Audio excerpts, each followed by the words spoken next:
내가 또 본즉 사람이 모든 수고와 모든 재주로 말미암아 이웃에게 시기를 받으니 이것도 헛되어 바람을 잡는 것이로다. 우매자는 팔짱을 끼고 있으면서 자기의 몸만 축내는도다. 두 손에 가득하고 수고하며 바람을 잡는 것보다 한 손에만 가득하고 평온함이 더 나으니라. 내가 또다시 해 아래에서 헛된 것을 보았도다. 어떤 사람은 아들도 없고 형제도 없이 홀로 있으나 그의 모든 수고에는 끝이 없도다. 또 비록 그의 눈은 부요를 족하게 여기지 아니하면서 이르기를 내가 누구를 위하여는 이같이 수고하고 나를 위하여는 행복을 누리지 못하게 하는가 하여도 이것도 헛되어 불행한 노고로다. 두 사람이 한 사람보다 나음은 그들이 수고함으로 좋은 상을 얻을 것임이라. 혹시 그들이 넘어지면 하나가 그 동물을 붙들어 일으키려니와 홀로 있어 넘어지고 붙들어 일으킬 자가 없는 자에게는 화가 있으리라. 또 두 사람이 함께 놓으면 따뜻하거니와 한 사람이면 어찌 따뜻하랴. 한 사람이면 패하겠거니와 두 사람이면 맞설 수 있나니 세 겹줄은 쉽게 끊어지지 아니하느니라. 가난하여도 지혜로운 젊은이가 늙고 둔하여 경고를 더 받을 줄 모르는 왕보다 나으니 그는 자기의 나라에서 가난하게 태어났을지라도 감옥에서 나와 왕이 되었음이니라. 내가 본즉 해 아래에서 다니는 인생들이 왕의 다음 자리에 있다가 왕을 대신하여 일어난 젊은이와 함께 있고 그의 치리를 받는 모든 백성들이 무수하였을지라도 후에 오는 자들은 그를 기뻐하지 아니하리니 이것도 헛되어 바람을 잡는 것이로다. 안녕하세요. 근수가족 여러분, 매일 말씀의 김예찬입니다. 오늘 본문은 전도서 4장 4절에서 16절입니다. 여러분, 전도서를 보면서 우리는 계속적으로 솔로몬이 인간 군상을 바라보면서 그 어떤 본문보다 담백하게 그리고 통찰력 있는 모습들을 우리에게 보여주고 있습니다. 여러분, 우리는 그래서 솔로몬의 이 지혜와 함께 인생을 더욱더 뭐라고 할까요? 깊이 있는 그대로 우리가 볼 수 있게 됩니다. 여러분, 오늘 본문은 4절부터 16절입니다. 4절에 보면은 솔로몬이 또 본즉 사람이 모든 수고와 모든 재주로 말미암아 이웃에게 시기를 받으니 이것도 헛된 것이다 라고 말합니다. 솔로몬이 인간의 모든 노력과 성취가 사람들끼리 관계에서 생기는 질투에서 비롯되었다라는 것을 말하는 거예요. 여러분, 제가 요즘에 또 신학 공부를 하고 또 교회에 대한 많은 얘기들을 사역을 하지만 교회 안에서도 또 기독교 역사에서도 하나님을 따라가는 사람들조차도 그 안에서 서로를 향한 질투들과 반목들과 이런 견제들이 있었죠. 여러분, 그렇다면 세상에서는 얼마나 그런 일이 많이 있겠습니까? 서로 경쟁하고 서로 판단하며 수군덕거리면서 오히려 그 질투하는 마음을 동기 삼아 더 잘하려고 하는 그것이 바로 이 세상에서의 이치다라는 것이죠. 또 5절에 보면 우매자는 팔짱을 끼고 있으며 자기의 몸만 축낸다라는 말이 있는데요.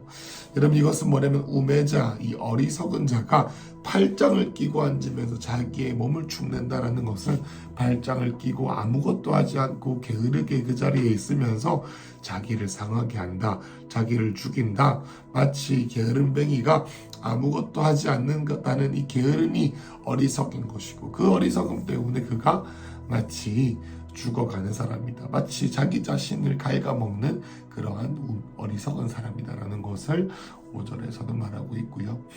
또 6절에 보면은 두 손에 가득하고 수고하여 바람을 잡는 것보다 한 손에만 가득하고 평온함이 더 나으니라. 이것은 4절과 5절 사이, 그러니까 남으로부터 이제 질투하고 경쟁하는 경쟁심에 비롯되어져서 자기 자신을 혹사시키고 죽을 힘을 다해 노력하는 그 이 삶도 허무하고, 그리고 또 아무것도 하지 아니하고 게으르게 자기 자신을 축내는 것도 안 좋은 일이니 그 어딘가에서 주님과 함께 자신이 행한 이전에 이 전도서에서 계속 말했던 것처럼 자기가 했던 모든 것들에 대해서 보람을 누리고 하나님과의 임재를 누리고 주님을 경외하는 삶을 지키면서 이 모든 것들을 하는 것이 가장 지혜롭다라는 것.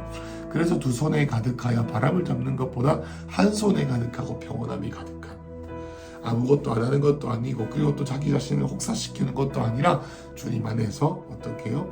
평온함을 누리며 하나님과 함께 동행하는, 그러면서 최선을 다하는 삶이 가장 귀한 삶이다라는 거예요. 여러분, 오늘 제가 여러분께 가장 강조하고 싶고 또 전도서에서 막 강조하는 부분들이 바로 이 7절부터 시작되는 부분입니다. 여러분, 이 7절 이 부분부터 이 나중에 나오는 부분들이 이 아까 보았던 4절, 5절, 6절뿐만 아니라 전도서에 나와 있는 깊은 어떤 인생의 절망적인 그런 상황들에 대한 해법과 해답으로 주는 본문이 바로 이 7절부터의 이야기입니다. 보시죠. 7절에 보면 다시 해 아래서 헛된 것을 보았습니다. 그게 뭐냐면요, 잘 들어보십시오. 제가 8절 내용을요 3번역으로 읽으면 더 잘 이해하시리라 생각이 듭니다. 이런 내용입니다. 잘 들어보십시오. 한 남자가 있다. 자식도 없이 형제도 없이 혼자 산다. 그러나 그는 쉬지도 않고 일만 하며 산다. 그렇게 해서 모은 재산도 그의 눈에 차지 않는다. 그러면서도 그는 가끔 어찌하여 나는 즐기지도 못하고 사는가? 도대체 내가 누구 때문에 이 수고를 하는가? 하고 말하니 그의 수고도 헛되고 부질없다라고 말했습니다. 여러분, 여기서 이 사람은 홀로 있습니다. 홀로 있단 말이 뭐겠습니까? 이 세상에 누구도 신경 쓰지 않고 자기 자신만을 신경 쓰고 상관하는 사람이죠. 누구도 좋아하지 않고 누구 하나를 좋아해 주길 바라지도 않습니다. 마치 세상에서 나 혼자인 것처럼 살아가고 모든 비련의 주인공이고 사랑받아야 되는 대상일 뿐만 아니라 뭐예요? 자기보다 더 인정받는 사람이 있길 원하지 않죠. 그러니까 자기 자신만 아는 사람이죠. 여러분, 근데 이 사람은요 8절에 보니까 자기 자신을 노예에 삼습니다. 그게 무슨 말입니까? 일의 노예가 되는 거예요. 마치 자기가 생각할 때는 자기의 뜻대로 삶을 규모 있게 살고 즐기며 산다라고 하지만 뭡니까? 너무나도 수고만 하는 인생인 것이죠. 친척도 없고 자기가 함께 지켜줄 사람도 있지 않습니다. 그리고 또 그는 자기 자신을 바라보는 관점들과 정체성이 매우 낮습니다. 그래서 어떻게 됩니까? 그의 눈은 부요를 족하게 여기지 않는다. 그의 눈에 차지 않은 자기 자신을 바라볼 때에 너무나도 부족해 보입니다. 돈도 없고요. 얼굴도 뭐 못생겼고요. 바람직하고 보암직하고 하나님께서 인간에게 주신 자신의 삶에 대해서 바울이 고백했던 것처럼 부요에도 처할 줄 알고 결핍에도 처할 수 있는 일체의 비결이 아니라 뭐예요? 세상적인 관점에서 자기 자신이 세워놓은 그 모든 기준의 자신을 계속 대입하려고 하니 자기가 얼마나 부족해 보이는지요. 자기가 얼마나 초라해 보이는지 말로 다 알 수 없습니다. 그러면서 뭐예요? 자기 인생이 너무 힘들어요. 최선을 다해서 살거든요. 너무 최선을 다해서 사는 나머지 뭐예요? 자신을 가꾸고 하나님을 알고 또 사람들을 만나고 할 시간도 없어요. 그리고 자기 자신만 아는 것이죠. 이것이 바로 이 전도서에 나와 있는 인간들을 향한 솔로몬의 가장 전형적인 예시입니다. 여러분, 이것이 무엇입니까? 물론 이 8절의 본문에서는 가족도 없는 자들이 나오지만 우리 모두의 인생에 대한 얘기일 수 있죠. 우리 자신만 아는 사람. 내가 세상의 중심이 되어져서 자기 자신이 해놓은 모든 기준들에 내가 노예가 되어지고 또 다른 사람들에 대해 신경 쓰고 싶지도 않고 또 하나님께서 나에게 주신 이 복들과 이러한 것들을 누리지는 못하고 여전히 부족하다. 나는 안 된다. 나는 어렵다. 나는 내가 맞춰놓은 기준에도 한참 부족하니 나는 사랑받을 자격도 없다라고 하는 것이죠. 여러분, 어떤 주석에서는 이것을 이렇게 표현합니다. 그는 자기가 소유하고 있는 것, 하나님께서 주신 것으로부터의 위로를 거부한다. 이것을 뭐라고 표현하냐면 그는 자기 심령에게서 즐거움을 빼앗는다. 자기 자신에게서 뭐예요? 상황으로 오는 어떤 슬픔이 아니라 무엇입니까? 자기가 생각해 놓은 이런 기준들로 인하여서 자기 자신에게서 즐거움을 뺏어가는 거예요. 나 자신에게서 주님이 주시는 기쁨을 빼앗아가는 것이죠. 만일에 우리의 영혼이 낙을 잃고 즐거움을 잃는다면 그것을 뺏는 자는 우리들 자신이다라고 어떤 주석가가 말했습니다. 사단이나 타인은 우리에게서 낙을 빼앗아가고 행복을 빼앗아갈 수 없지만, 우리의 삶의 영적인 기쁨을 빼앗을 수 없지만, 우리가 하나님께서 주신 이 기쁨을 누리지 못한다면 그것은 우리의 책임이다라는 것을 우리가 알 수가 있습니다. 여러분, 이것에 대해서 이 솔로몬이 우리에게 대안을 제시합니다. 뭐라고 말합니까? 함께 해야 된다. 두 사람이 함께 해야 된다. 그것이 결혼이든, 그것이 영적인 가족이든, 아니면 공동체에 순종하는 것이든, 그것이 무엇이든지 간에 내가 내 혼자만의 힘으로 할 수 있다고 하는 모든 시도들과 이 고아와 같은 마음들을 버리고 마음을 깨끗하게 하고 마음을 활짝 열어서 내가 이렇게 힘듭니다. 내가 이렇게 아픕니다. 내가 혼자 힘으로 잘 안 되더라고요. 라고 솔직하게 말할 수 있는 귀한 깨어짐이 필요하다라고 하나님께서 솔로몬을 통해 우리에게 말씀하십니다. 9절이죠. 두 사람이 한 사람보다 나음은 그들이 수고함으로 좋은 상을 얻는다라고 나와 있습니다. 여러분, 하나님께서는 한 사람은 1000명을 감당하지만 두 사람이 10,000명을 감당한다라고 나와 있고, 세 사람은 10만을 감당할 수 있을 것입니다. 여러분, 여기 나와 있는 말씀의 뜻은 무엇입니까? 한 사람으로 할 수 있지만 두 사람이 모이면 그 시너지가 제곱이 될 정도로 너무나도 큰 대가가 이루어진다라는 것이죠. 또 10절에 보면은 그들이 넘어지며 하나가 동물을 붙들어 일으켜려니와 홀로 있어 넘어지고 붙들어 일으킬 자가 없는 자에게는 화가 있다라고 말합니다. 여러분, 함께하는 이 가족됨 안에 뭐라고 말합니까? 가장 장점이, 만약에 죄에 빠지거나 넘어지거나 어렵거나 삶의 어려움을 당하고 공고함을 당할 때 어떻게 됩니까? 친구가 온유한 마음으로 회복시키기 위하여서 함께 서주고, 마치 여호수아가 모세의 영적 씨름을 함께 세워줬던 것처럼 어떻게 합니까? 공경에 빠지게 되면 슬퍼하고 위로하고 함께 그 상황들을 통과할 수 있도록 도와주는 것이죠. 그것이 바로 영적인 가족입니다. 그리고 또 두 사람이 함께 11절에 함께 누우면 따뜻하거니와 한 사람이면 어찌 따뜻하랴. 여러분, 이것은 마치 결혼 생활처럼 보이긴 하지만 이 안에서 무엇입니까? 하나님의 사랑이 함께하는 시간들을 통해서 우리의 마음을 따뜻하게 한다는 것이 바로 이 11절의 뜻입니다.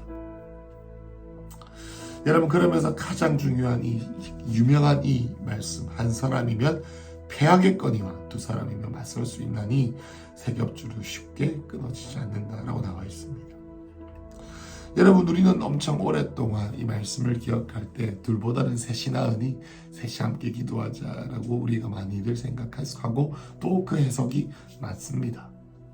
여러분, 그런데 제가 함께 말씀을 묵상하며 또 이 말씀에 대한 기록되어져 있는 주석들과 또 설교들과 또 여러 가지 자료들을 찾고 말씀을 준비하면서 하나님께서 제 마음을 크게 울린 부분이 있습니다. 그것은 무엇이냐면, 어떤 목사님이 이렇게 그걸 표현하셨습니다. 뭐라고 말하냐면 이렇게 말합니다. 솔로몬은 두 사람이 함께 있는 것을 세 겹줄에 비유한다. 두 사람이죠. 여러분, 11절 12절에 보면요, 항상 두 사람이라고 나옵니다.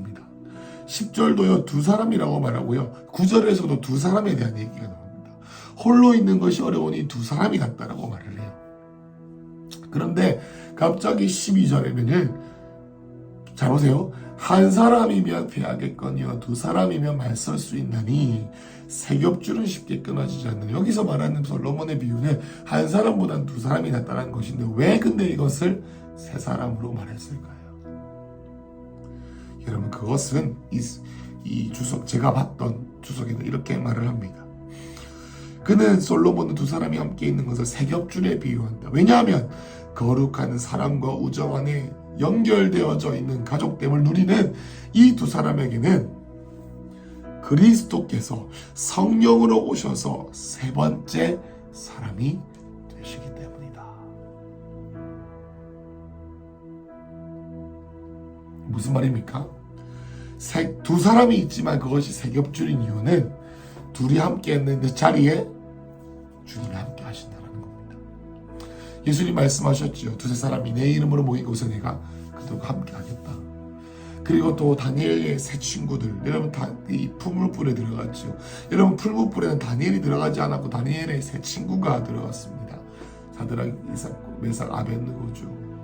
여러분 근데 거기서 누가 계셨습니까? 예수님이 계셨죠. 여호와의 천사라고 하지만 그것은 예수님으로 바라보는 것이 맞습니다. 그 말은 뭡니까? 둘이 있는 곳에 세 명이 있고, 여러분 성경에 또 무슨 자리가 있습니까? 엠마오로 가는 두 제자가 있었죠. 엠마오로 가는 두 제자가 서로 함께 서서 하나님을 뭔가 물론 그게 패배감으로 돌아가는 길이긴 했지만 두 사람이 함께하고 있는 그 자리에 주님께서 어떻게 오십니까? 오시죠. 그래서 두 사람이 세 사람이 되었습니다.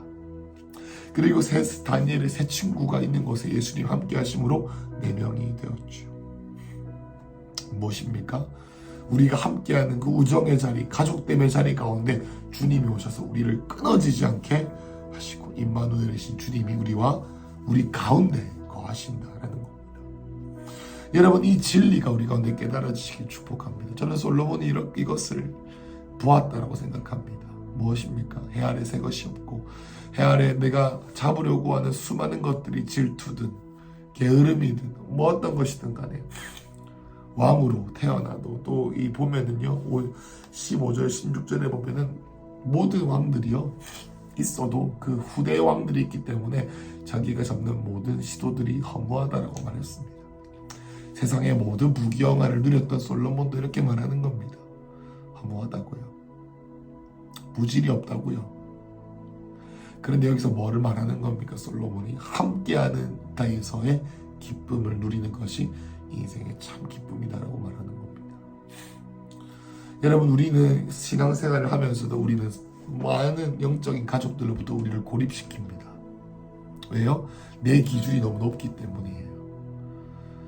왜냐하면 내가 너무 교만해가지고요 그 한 사람을 사랑하고 내가 한 사람을 사랑한다는 건 무슨 말이냐면요 내 기준을 내려놓는다는 뜻이거든요.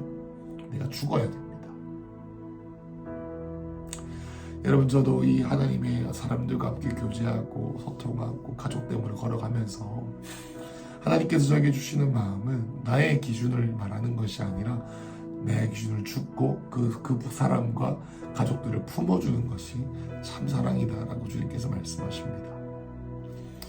여러분 그런데 이 솔로몬이 우리에게 말하는 겁니다. 공고한 너희들아, 공고한 믿음의 후예들이여, 쓸데없는 시도하지 말고 가족됨을 이루라 라는 겁니다. 내가 혼자 힘으로 뭔가를 할 수 있다는 시도를 버리고 내 혼자 힘으로 신앙생활을 할 수 있는 생각도 버리고, 그거는 교만한 어린아이 같은 우울한 개구리이니 공동체 안에 깊이 들어오고 사랑으로 마음을 연결하고 그렇게 살아내야 힘이 있고 무너지지 않고 두 사람이 함께 연결된 곳에 예수님이 함께 하신다는 겁니다. 나중에 보면은 뭐라고 나오냐면 13절에 보면은 가난하여도 지혜로운 젊은이가 늙고 둔하여 경고를 받을 줄 모르는 왕보다 낫다라고 했습니다. 왕이어도요 가족됨 안에서 그가 사랑하는 자들의 충언과 멘토링과 영적인 진리의 말씀을 직면하는 그런 일들을 겪지 않으면 어떻게 됩니까? 죽습니다. 여러분 다윗이 위대한 이유는 자신의 마음을 꺾을 수 있었기 때문입니다. 그가 밧세바를 범했을 때 나단 선지자가 와서 꾸짖지 아니었으면 다윗은요 솔로몬보다 훨씬 더 폐역한 왕이 됐을 것입니다. 사단보다 더한 왕이 됐을 것입니다. 그런데 무엇입니까?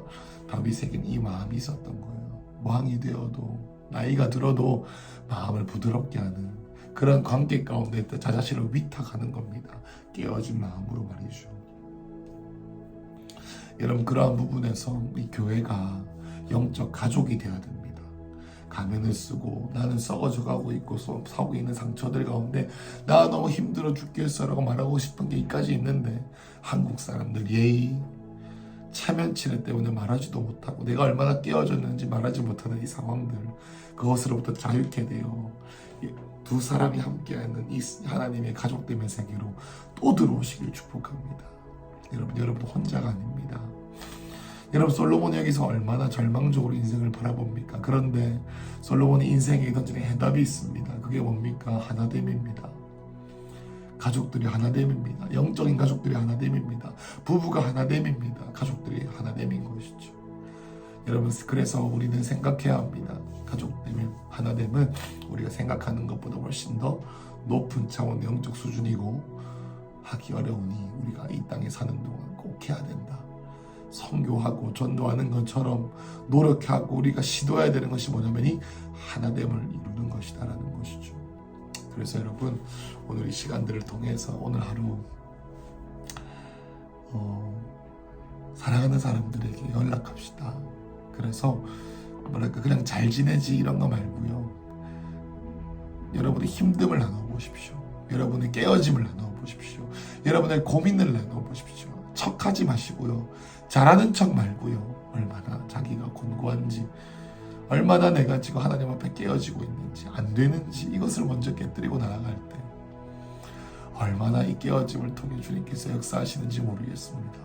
그래서 오늘 하루 우리가 기억할 때 이 정말 해 아래 새 것이 없고 모든 것이 쳇바퀴처럼 굴러가는 이 인생들 가운데 하나님께서 우리에게 은혜를 주시되 하나됨의 은혜를 통하여 새 겹줄, 둘이 있는 곳에 하나님이 거하시고 셋이 있는 곳에 성령께서 거하셔서 우리를 통하여 성령께서 우리가 대화하는 것 같지만 성령께서 대화를 통해 말할 수 없는 탄식을 우리를 다음 단계로 가게 하시는 놀라운 은혜가 있는 하루 되시길 축복합니다.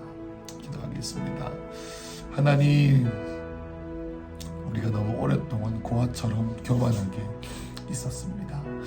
하나님, 지금이라도 내 마음을 열고 성령께서 관계를 통하여 나에게 말씀하실 수 있다는 것을 가르쳐 주셨으니 주여 나의 인생을 깨뜨려 주를 다시 보게 하여 주시옵소서. 예수님의 이름으로 기도했습니다.